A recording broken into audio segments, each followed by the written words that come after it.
On se retrouve aujourd'hui pour un nouveau mot du Dirlo. Alors, à propos des ceintures en Krav Maga.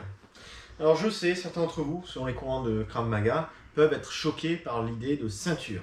Mais il faut savoir que dans les origines du Krav Maga, avec Imi Steinfeld, si au début il n'y avait pas de ceinture, très vite le système a été imposé pour être à l'occidentale ou à l'européenne. Et les ceintures sont donc imposées comme une marque de reconnaissance et de fabrique. Alors, plus on est gradé, plus normalement on maîtrise les ceintures et mieux on les enseigne. C'est une vision des choses. Maintenant, il faut savoir que les techniques de ceinture ne doivent pas devenir non plus un business commercial. Une ceinture, quand vous l'avez, que vous venez au club, généralement, vous pouvez avoir droit à une ceinture par an. On voit des gens, des fois, qui en s'entraînant une fois par semaine, arrivent à avoir leur ceinture annuelle. Mais plus on va monter dans l'année, plus ça va être dur. Parce que c'est vrai que plus on va monter en année de Krav Maga, plus les techniques vont être difficiles à maîtriser. Et là, c'est pas sans un minimum d'investissement qu'on va pouvoir passer une ceinture par an. Surtout quand on arrive aux ceintures noires, il va falloir acquérir le geste à la perfection. Donc pour ça, il va falloir vraiment s'investir, que ce soit personnellement, travail à la maison, travail éventuellement en cours particulier ou faire plus de cours, il va falloir se lâcher. Puis votre but, est-ce que c'est que le passage de ceinture? Parce que passer une ceinture, c'est quoi en soi? Simplement un bout de tissu coloré qu'on met ici à la taille. C'est pour tenir le pantalon. Mais ça représente également les acquis que vous avez eus. Certaines personnes passent des ceintures, comme on pourrait dire, avec un 20 sur 20. Enfin, entre guillemets.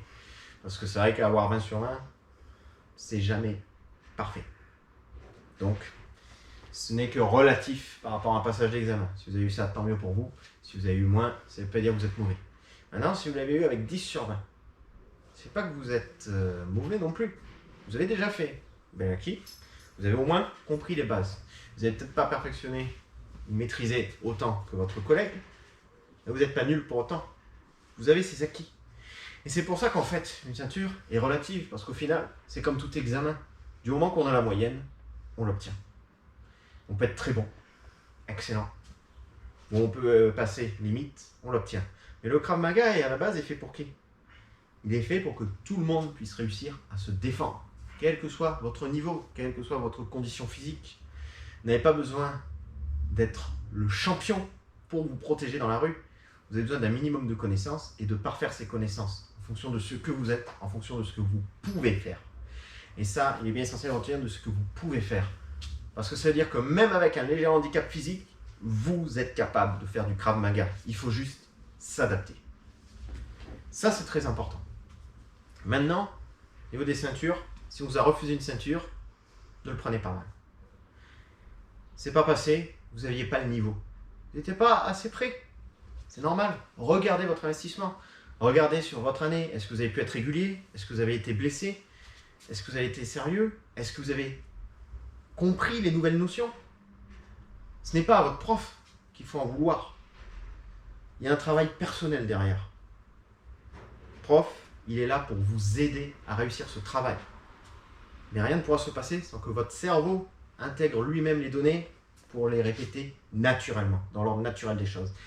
Et c'est pour ça qu'en fonction de ce que vous êtes, en fonction de vos capacités à apprendre, il vous faudra soit un enseignement plus spécialisé, en cours part, pour mieux vous faire comprendre certaines choses, soit un prof qui soit habitué à un type de handicap qui peut même être psychique, par exemple ne pas voir la visualisation d'un espace ou avoir du mal à se repérer. Il va falloir travailler là-dessus. C'est pas toujours évident de le faire en cours collectif, surtout plus il va y avoir de monde en cours, plus ça va être dur, mais en cours particulier, ça peut tout à fait se faire si votre prof en a les capacités. Et sur des cours en tout petit comité, on peut également essayer d'être plus proche de vous. Maintenant, ça dépend de votre investissement. Est-ce que vous allez aussi en stage? Les stages peuvent vous permettre aussi d'acquérir quelques notions de plus. Peut-être pas aussi bien que dans un cours particulier ou dans un cours en petit comité, mais au moins vous permet peut-être d'améliorer un ou deux petits points supplémentaires. Et également, votre investissement tout au long de l'année, il y a du travail perso en Krav Maga. Tout ne se fait pas en club. Le club est là pour dégrossir, pour vous faire acquérir ces notions. Il faut que vous travaillez vous-même. Il y a des petits devoirs à la maison, comme à l'école.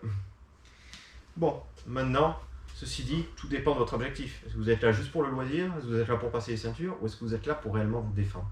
Si vous voulez vous défendre, mettez-y le paquet sur le temps que vous avez, sans sacrifier votre vie, et mettez-y le paquet.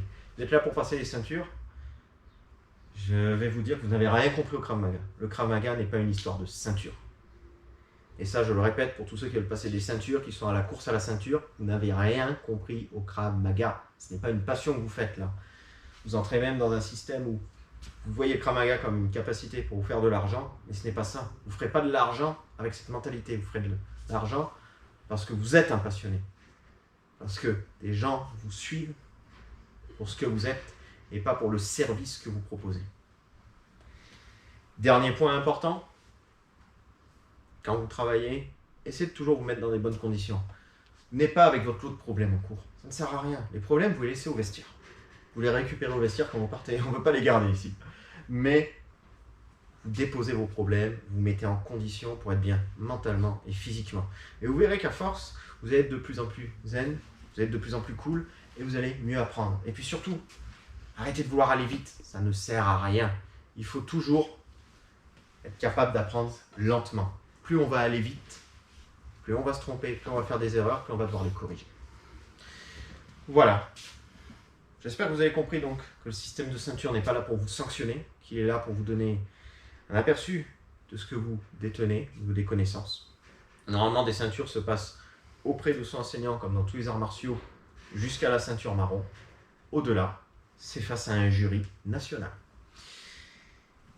Merci à vous d'avoir regardé cette vidéo, et puis on se retrouve à bientôt pour un prochain mot du Dirlo.